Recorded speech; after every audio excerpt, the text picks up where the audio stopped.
Hihiling ng kapangyarihan si Pangulong Bongbong Marcos sa Kongreso para matapyasan ang excise tax sa petrolyo. Sa gitna po yan ng babala ng Energy Department na magtutuloy-tuloy ang taas presyo dahil sa gulo sa Middle East. Narito po ang report ni Maricel Halili.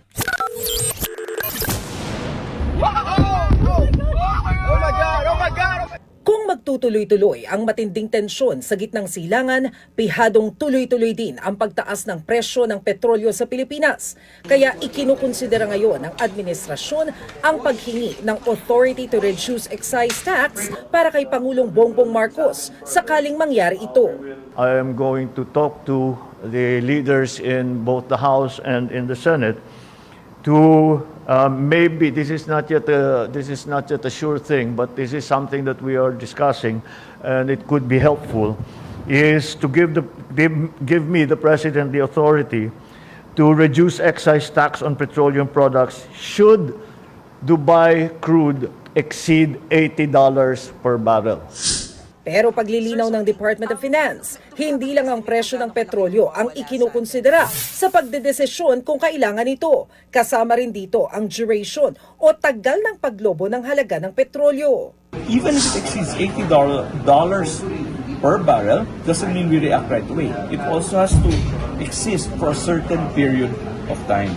Kasi kung tumaas ang presyo ng 80, isang araw lang, bumaba naman next day ulit ng 77, pa tayo magre-react? Sa ngayon, nasa $76.50 per barrel ang Dubai crude. Oras na sumampa na ito sa $80 per barrel, magbibigay na ng subsidiya sa sektor ng transportasyon at agrikultura. Ayon sa Pangulo, tatagal pa sa ngayon ng hanggang 2 buwan ang stockpile ng petrolyo. Pero mainam na raw ang magtipid, lalo't hindi malinaw kung kailan matatapos ang krisis sa Middle East. Kakailanganin natin gawin ito upang mabawasan nga ang pagbayad dahil tataas nga ang presyo at hindi lamang sana sa government offices, but we have issued a directive to all the government offices to find ways to save energy in every way. Ngayong araw, epektibo ang halos 2 pisong taas presyo sa kada litro ng gasolina, habang lampas piso naman sa diesel. Babala ng DOE, posibleng lingguhan ang oil price hike. More definite about is that there will be an increase, unfortunately. Dahil nga sa pag-increase din, dahil sa pagsara ng Strait of Hormuz, dahil sa increase din ng logistics, nagiging mahal na rin mag-ship, nagiging mahal na rin ang insurance nila. So, let's expect an increase in the pump prices.